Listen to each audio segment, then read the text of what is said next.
एक जंगल में ऑटो चलाने वाला बंटी कबूतर रहता था। एक बार की बात है, बंटी कबूतर रात में सवारी छोड़ने के लिए काफी दूर आ जाता है। तभी उसे रास्ते में एक चिड़िया दिखाई देती है। अरे ये कितनी खूबसूरत चिड़िया है। अच्छा है वापसी में सवारी मिल गई। पूछता हूँ उस चिड़िया को कहाँ जाना है। रुको रुको ना। हाँ चिड़िया बहन बोलो कहाँ जाओगी तुम? जहाँ आप जाएंगे वहाँ जाऊंगी मैं। चिड़िया बहन मैं तो अपने घर जाऊंगा। चलिए आप बैठ जाइए, मैं आपको रास्ते में छोड़ दूंगा। जरा जगह तो दीजिए, जब भी तो बैठूंगी मैं। अरे चिड़िया बहन आप पीछे बैठिए जहाँ सवारी बैठती है। उसकी ये बातें सुनकर बंटी कबूतर को बहुत अजीब लगता है। तभी उसकी नजर उसके पैरों पर पड़ती है। उसके पैर उल्टे होते हैं, जिसे देखकर वो डर जाता है। अरे भागो भागो रे भागो भैया। कहाँ जाएगा तू बचकर बंटी कबूतर? आज तो तुझे छोड़ूंगी नहीं। कितने दिनों बाद मेरी प्यास बुझेगी।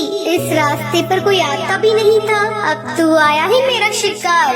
तभी टूनी चिड़िया की आत्मा अपने असली रूप में आ जाती है। वो जोर जोर से हंसने लगती है। कभी वो गायब हो जाती, कभी सामने आ जाती। बंटी कबूतर डर के मारे तेजी से अपना ऑटो भगाता है। वो शीशे में देखता है आत्मा उसका पीछा नहीं कर रही है। वो जंगल के ऑटो स्टैंड पर अपना ऑटो रोकता है। वहीं उसका दोस्त कालू कौवा खड़ा होता है। क्या हुआ बंटी कबूतर, तू इतना घबराया हुआ क्यों है? बंटी कबूतर कालू कौवे को सारी बात बताता है। अरे पागल, इतना सुनहरा मौका हाथ से निकाल दिया तूने। उस चिड़िया की आत्मा का एक पंख तोड़ लेता, वो तेरी गुलाम बन जाती। अरे भाई माफ कर मुझे, मेरी जान बच गई, आज वो ही काफी है मेरे लिए। ये कहकर बंटी कबूतर वहाँ से चला जाता है। कालू कौवा अपने मन में सोचता है, ये तो डरपोक पागल है, इतना सुनहरा मौका गवा दिया। ये पूरे जंगल पे राज करता। चलो कोई नहीं, कल रात में उस जगह जाऊंगा और उस भूतिया चिड़िया का पंख तोड़कर ले आऊंगा।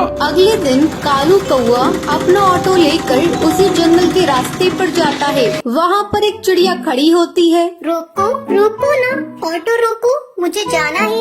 अरे भाई लगता है ये वही चिड़िया की आत्मा है, इसका पंख तोड़ लूंगा। ये कहकर कालू कौवा अपना ऑटो उसके सामने रोकता है और उसके पंख तोड़ने लगता है। अरे बेवकूफ कौवे बदमाश, तेरी हिम्मत कैसे हुई? तूने मेरे पंख तोड़ने की कोशिश की। रुक तुझे भी बताती हूँ। टुनटुनी चिड़िया पास में पड़े डंडे से उसे बहुत मारती है। अरे बहन मुझे माफ कर दो, मुझे लगा तुम एक चिड़िया की आत्मा हो। अरे बदतमीज, तुझे मैं कहाँ से आत्मा नजर आ रही हूँ? चल भाग यहाँ से। टुनटुनी ये कहकर वहाँ से चली जाती है, पर टूनी चिड़िया की आत्मा पेड़ के पीछे खड़े होकर ये सब देख रही होती है। अगले दिन कालू कौवा फिर से अपना ऑटो लेकर वहाँ पर आता है। भाई आज तो पहले उसके पैर देखूंगा तभी उसके पंख तोड़ूंगा, वरना कल की तरह पिटाई हो जाएगी मेरी। अब फिर से वहाँ पर एक चिड़िया खड़ी होती है। रोको रोको ना ऑटो, मुझे जाना है। कालू कौवा उसके पैर देखता है, उसके पैर उल्टे होते हैं। जैसे ही कालू कौवा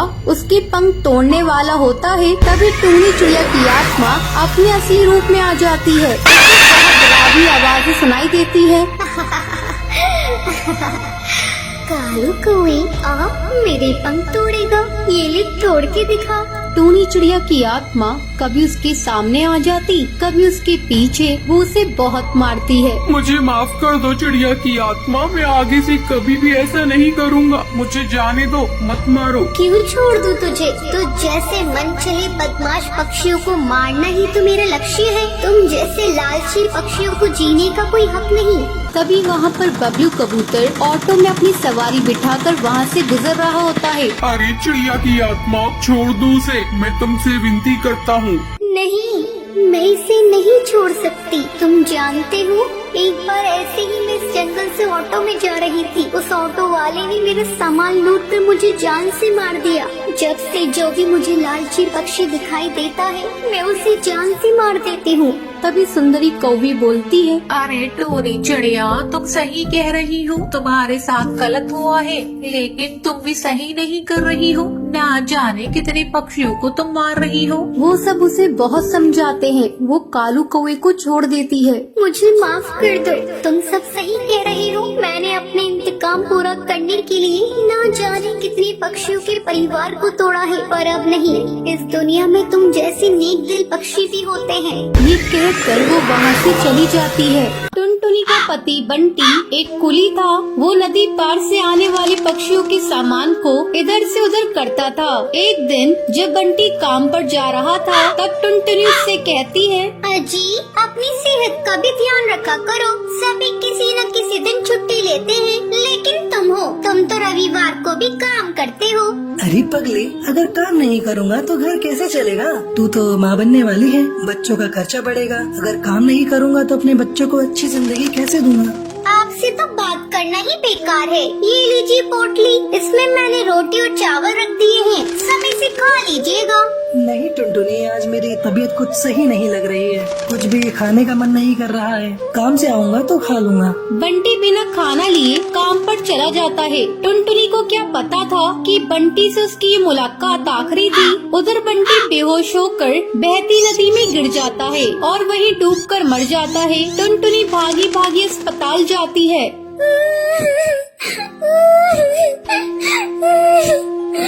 बंटी, ये क्या हो गया? सब कुछ एक पल में खत्म हो गया। अब ये बच्चा किसे अपना पापा कहेगा? मैं तुम्हें कई बार समझा रही थी, अपनी सेहत का ध्यान रखो, लेकिन तुम तो मेरी बात मानते ही नहीं। अब मैं क्या करूं बंटी? समय तेजी से पंख लगाकर उड़ने लगता है। टुनटुनी एक बच्ची को जन्म देती है। एक दिन टुनटुनी के पास डाकिया एक खत लेकर आता है। अरे, ये खत तो कड़कनाथ सेठ की कंपनी की तरफ से आया है और मुझे बंटी की जगह कुली की नौकरी दी गई है। मुझे अपनी बच्ची की नौकरी करनी ही होगी, तभी मैं उसे एक अच्छे स्कूल में पढ़ा पाऊंगी और उसे बेहतर भविष्य दे सकूंगी। अगले दिन से ही टुनटुनी कुली बनकर पक्षियों का बोझ उठाती थी। जब भी नदी के उस पार से कोई पक्षी आता था, टुनटुनी तेजी से उन पक्षियों के पास पहुंच जाती थी। बहन जी, क्या मैं आपका बोझ उठा लूं? अरे, तुम तो एक चिड़िया हो, क्या तुम इतने बोझ को उठा सकती हो?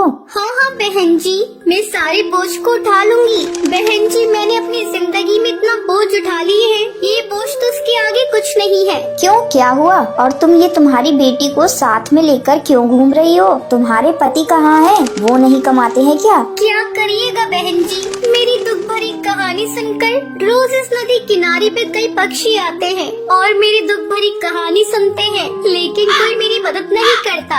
अरे तुम मुझे तो बताओ, मैं तुम्हारी जरूर मदद करूंगी। क्या बताऊं बहन जी, मेरे पति की मौत इसी नदी में डूबकर हो गई थी। उसके बाद से मैं यहाँ कुली की नौकरी कर रही हूँ। देखो टुनटुनी, जब तुम्हारी बेटी थोड़ी बड़ी हो जाएगी तो उसको मेरे स्कूल में डाल देना। मैं उसे पढ़ा लिखा कर एक अफसर बनाऊंगी। मैं तुम्हें अपना पता दे देती हूँ। वो बुलबुल चिड़िया टुनटुनी को अपना पता दे देती है। इसी तरह कई साल गुजर जाते हैं। एक दिन जब टुनटुनी अपना घर साफ कर रही थी, तभी उसे उस बुलबुल का दिया हुआ पता मिलता है। अरे, ये पता तो वही है जो मैडम जी ने मुझे नदी किनारे पर दिया था। मैं तो बिल्कुल भूल ही गई थी। अब मैं अपनी बेटी को लेकर मैडम जी के स्कूल में जाऊंगी और उसे वहाँ पढ़ाऊंगी। टुनटुनी अपनी बेटी को लेकर उस पते पर पहुँचती है।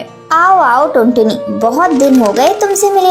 मैडम जी, ये देखिए, मैं अपनी बेटी को अपने साथ लेकर आई हूँ। मैं चाहती हूँ पढ़ लिख कर एक अफसर बन जाए, इसे मेरी तरह जीवन में संघर्ष न करना पड़े। हाँ हाँ टुनटुनी, तुम निश्चिंत रहो, मैं तुम्हारी बेटी को अच्छी तालीम दूंगी। तुम्हें एक दिन इस पर गर्व होगा। टुनटुनी अपनी बेटी का एडमिशन उस मैडम जी के स्कूल में कराकर निश्चिंत हो जाती है। उसे इस बात की खुशी थी, उसकी बेटी को उसकी तरह जीवन में संघर्ष नहीं करना पड़ेगा। तो ये थी आज की कहानी। क्या आपको पता है कालू कौवा बंटी कबूतर से चिड़िया की आत्मा का क्या तोड़ने के लिए कहता है? अगर आपको पता है तो आप हमें कमेंट करके जरूर बताएं। अगर आपको ये वीडियो पसंद आई हो तो इसे लाइक और ऐसी कहानियाँ देखने के लिए मेरे चैनल को सब्सक्राइब करना न भूलें।